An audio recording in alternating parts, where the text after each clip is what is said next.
Listen up, you misunderstood masterpiece. Yeah, I'm talking to you. You with the tired eyes.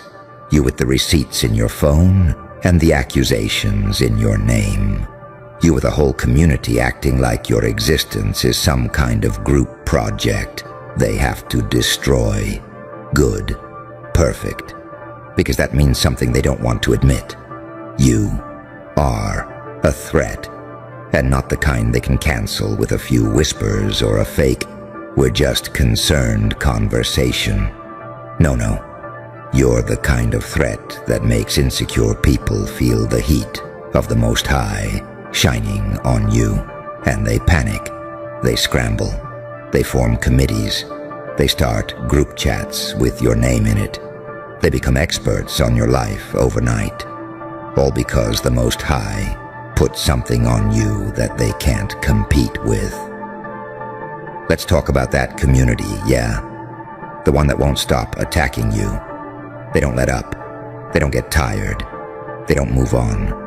They wake up, think of you. They scroll, think of you. They see anything remotely related to your lane, your energy, your calling, and boom, there you are, rent-free, kicking your feet up in their mind, and they'll say, "We don't like them." But the truth is uglier. They are obsessed with you. You know what's funny? People don't obsess over what's irrelevant. No one organizes a smear campaign against a paper cup. They only mob up when they sense oil on someone. They only gather when they smell anointing. You've noticed it, haven't you? How the attacks stop being about what you actually did a long time ago. At first, maybe it was. You changed. You think you're better now. You're moving weird. Then it turned into something else. They start reaching. They twist stories. They rewrite history, cast you as the villain in a movie they directed, produced, and starred in. And you're sitting there like, wait, I'm the villain? In a story where I was the only one actually trying? Here's the thing. Villain status is only given to people powerful enough to disrupt the script. And the Most High, he doesn't waste anointing on background characters. Let me say this in a way your nervous system can actually hear it. You're not under attack because you're wrong. You're under attack because you're right. And early. You're not catching heat because you're weak. You're catching heat because you are carrying something they do not have the capacity, maturity, or courage to carry. They don't hate your attitude. They hate the evidence of God's hand on you. They don't hate your tone. They hate that no matter how they talk about you, you're still protected. They don't hate your choices. They hate that the Most High keeps giving you grace in spite of your mistakes, while they're stuck polishing their image and still feeling empty. Let's be real for a second. You felt it, right? That deep, heavy, why me feeling. You sit there some days, scrolling, replaying conversations, thinking, if I'm so anointed, why does it hurt this much? If I'm chosen, why do I feel abandoned? If the Most High is for me, why does it look like everyone else is winning while I'm getting dragged? You think being anointed means you get a cute little highlight reel and applause.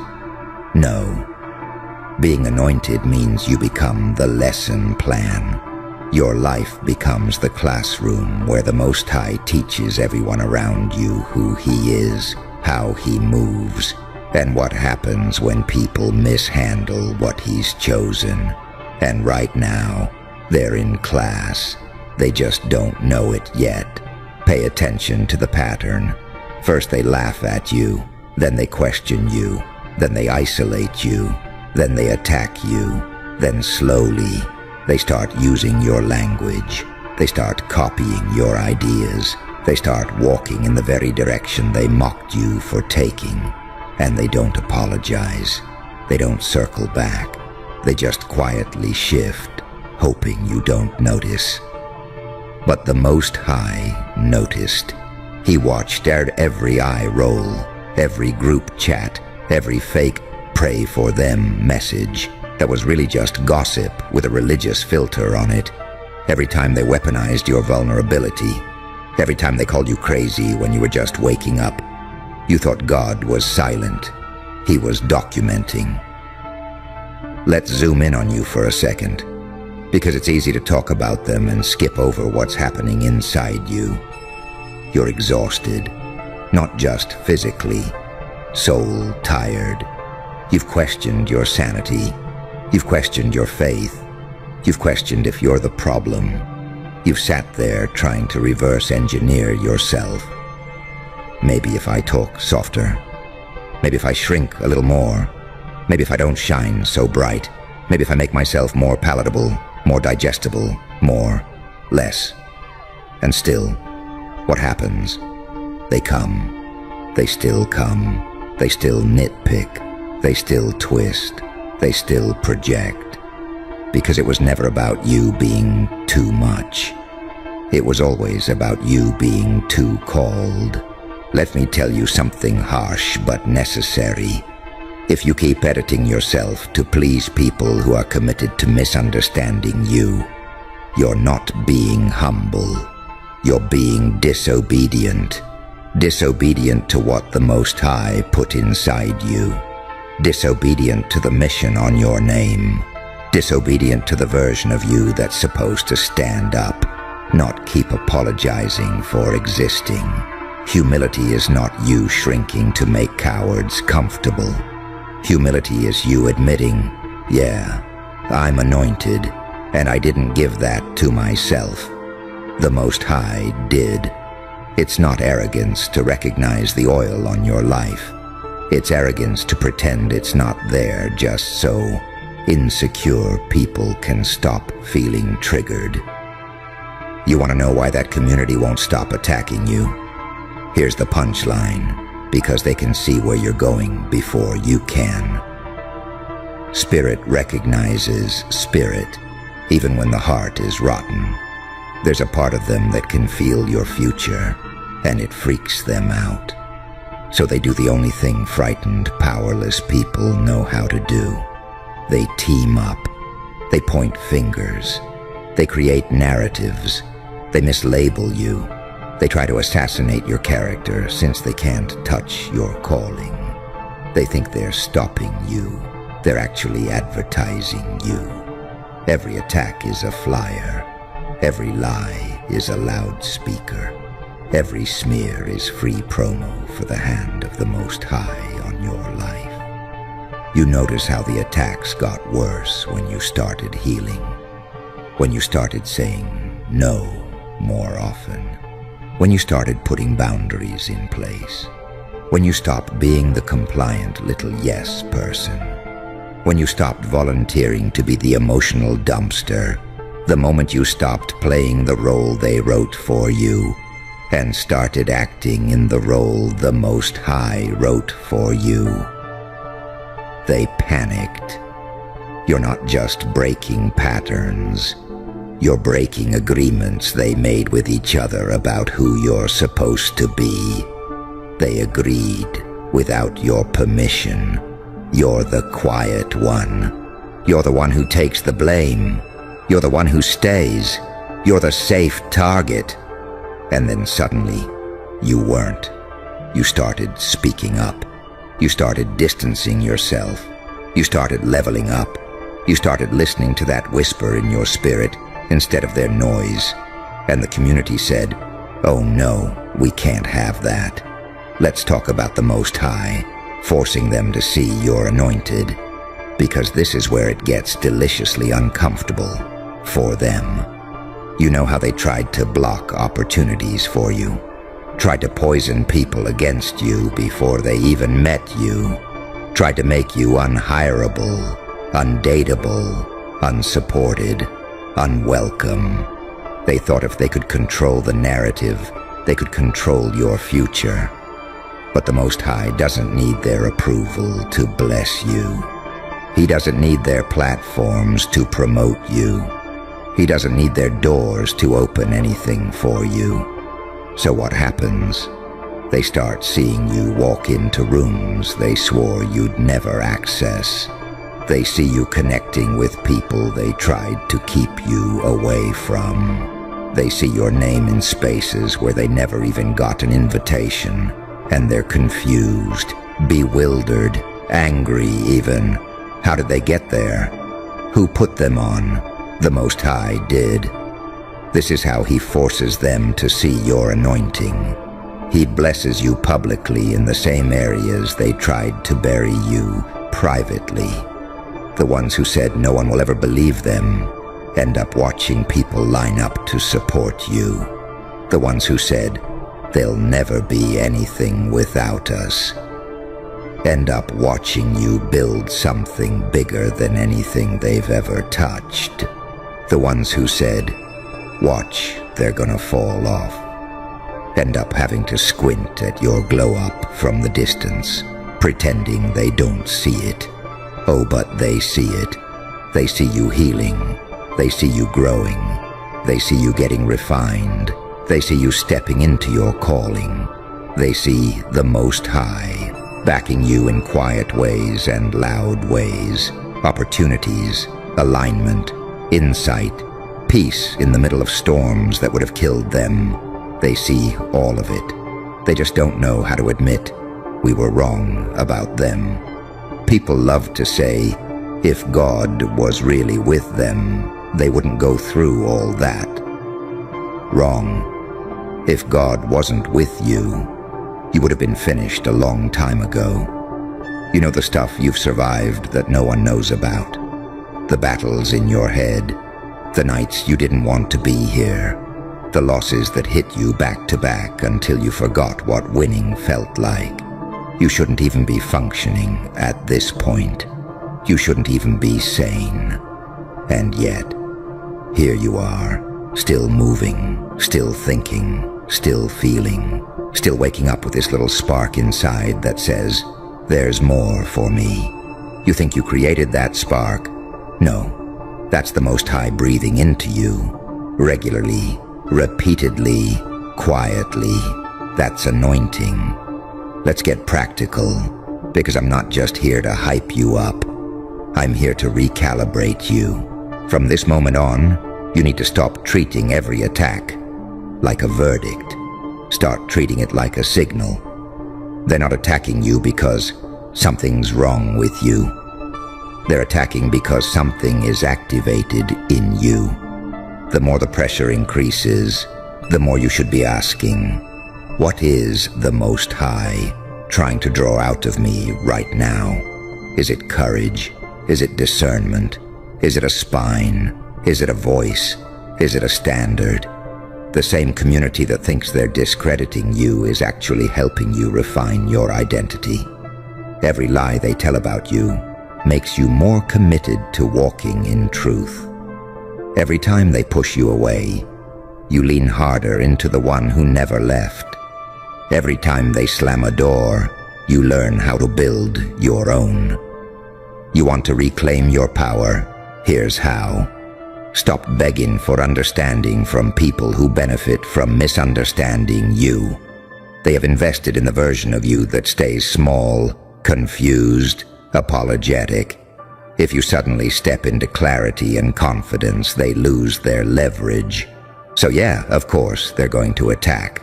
Of course they're going to call you different, prideful, fake, changed. Let them. You have changed. You're finally aligning with what the Most High said about you instead of what they decided you're allowed to be. You have to become okay with being the villain in their story to be the vessel in his. And listen, you're not crazy for wanting justice. You've imagined the day people see the truth. You've imagined the moment the lies crash down.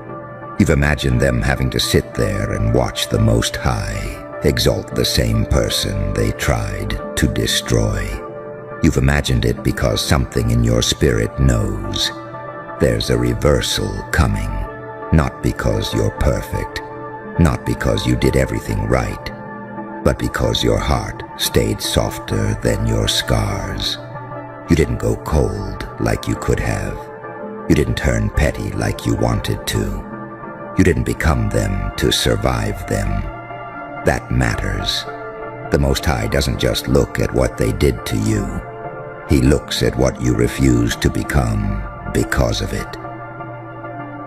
So yeah, that community is being forced to see you're anointed, forced by the way your life keeps rising after every setback, forced by the way your character keeps maturing while their bitterness festers, forced by the way favor keeps finding you in random places, forced by the way peace keeps showing up in your chest, in situations that should have broken you.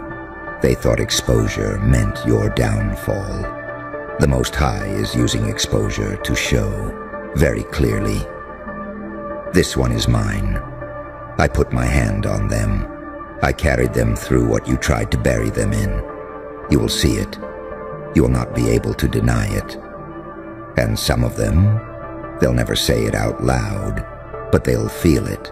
Every time your name comes up, every time they see your face, every time they hear your story being told without their edits, they'll feel that sting, that conviction, that quiet nagging awareness. We mishandled someone anointed by the Most High. Now here's the part you don't want to hear, but you need to. You don't have to sit around waiting for their apology to walk in your anointing. If they never say sorry, if they never admit what they did, if they never confess how they twisted things, you still move. You still step into what you are called to do. You still build. You still heal. You still show up. Because this story is not about convincing them. It's about obeying him. The vindication is a byproduct, not the point. So, what do you do now? You stop explaining your calling to people who are committed to playing dumb. You stop watering down your personality so people who hate themselves can tolerate you. You stop circling the same conversations with people who heard you the first time and chose confusion because clarity would require growth. You start talking to the Most High more honestly. You start asking for strategy instead of revenge. You start praying for alignment instead of validation. And you start behaving like someone who is actually anointed. Not perfect, not flawless, but surrendered, obedient, resilient. Someone who gets knocked down and instead of saying, "Why me?" starts saying, "Okay, what are you building in me with this?" You're not just going to survive this, you're going to outlast the narrative. The story they told about you won't age well. The version of you they passed around in whispers will expire. What won't expire is the evidence of the Most High's hand on your life. The fruit, the impact, the peace, the transformation, and that community, the one that wouldn't stop attacking you, they're going to have to sit front row and watch as the very thing they tried to crush becomes the thing the Most High uses to shine a light on who he is. Not because you're flawless, but because you're his. And whether they like it or not, they are being forced to see it. And that hits you on the inside in a way you don't even fully talk about, right? Because on one hand, yeah, you want them to see it. You want them to feel that sting, that realization. But on the other hand, you're sitting there like, all right, what am I supposed to do with all this? Anointing sounds cute on paper. In real life, it feels heavy. It feels like walking around with this invisible spotlight on you that you never asked for. People clock your every move. They misread your silence. They weaponize your honesty. You breathe wrong, and apparently it's a statement. You text late. You don't respond. You set a boundary. Suddenly you're acting brand new, disrespectful, cold, a snake. whatever fits their script that day. And yeah, you get mad. You'd be weird if you didn't. There are days where you replay arguments in the shower, imagining the lines you could have said, the clapbacks, the exposures, the "you got me messed up" paragraph that lives in your drafts. There's a version of you that wants to air it all out. Names, screenshots, timelines, all of it lined up like a courtroom slideshow. That urge in you is real. That fire is real. But your anointing is just as real. And that's where the tension is. The part of you that wants revenge is loud. The part of you that's chosen by the Most High is deeper. You could drag them. You could humiliate them. You could play their game better than them. Yet something in your spirit keeps pulling your hand back. Not because you're weak, because you're different. You're not here to win petty wars. You're here to survive the entire battlefield and still have your soul. There's something funny about how this plays out in regular life. Look at your history. Look at how you were always the one people confided in. How they spilled their darkest secrets to you. How they cried on your shoulder. Then fast forward. Same people who unloaded their pain on your chest turn around and act like you're the problem when you finally stop absorbing their damage. And the community eats it up because it's easier to demonize the person who left than to admit everyone was feeding off them. You were the emotional landfill. They just kept dumping. Negative energy, drama, trauma. You were the strong one. You were resilient. You shrug it off, laugh it off, keep it moving. Except you didn't. You took it home. You carried it in your nervous system, your sleep, your mood. And when you finally said, "I can't keep doing this with y'all," they didn't respond with gratitude. They responded with a smear campaign. That one switched up. They fake woke now. They're distant. They're into weird stuff. Translation: they stopped letting us bleed all over them, and we don't like that. You pulled your energy back, and they labeled it betrayal. Anointed people get called disloyal for choosing survival. There's another part, too. You underestimate how much your existence exposes people. You walk into a room and suddenly folks feel judged, even when you haven't said a word, because your spirit is not on their level of comfort. You're trying to heal. You're trying to grow. You're trying to break cycles. They're trying to stay the same and feel righteous about it. Here's what happens in that clash. Instead of asking, "Why do I feel convicted around this person?" they go, "Who do they think they are?" You're not walking around saying, "I'm better than you." You're walking around saying, "I can't live like this anymore." That sentence alone feels like a threat. It implies there is more than what they've settled for, and nothing exposes complacency like someone refusing to sit in the same old mess. You start changing your habits. They start changing the story. You say, "I'm protecting my peace." They say, "They think they're too good for us." You say, "I'm getting closer to the Most High." They say, "They're in a cult." You say, "I'm healing." They say, "They're weird now." They won't examine themselves, so they dissect you instead. You carry this weird combination of fragility and steel. You cry at stuff other people shrug at. You feel things on a delay sometimes. You'll be fine all day. Then some random memory hits at 11:37 p.m. and you're just staring at the wall like, "Yo, that really happened." And still, you get up. You crack jokes. You encourage others. You try your best to not let your bitterness leak into your kindness. That's not just your personality. That's oil.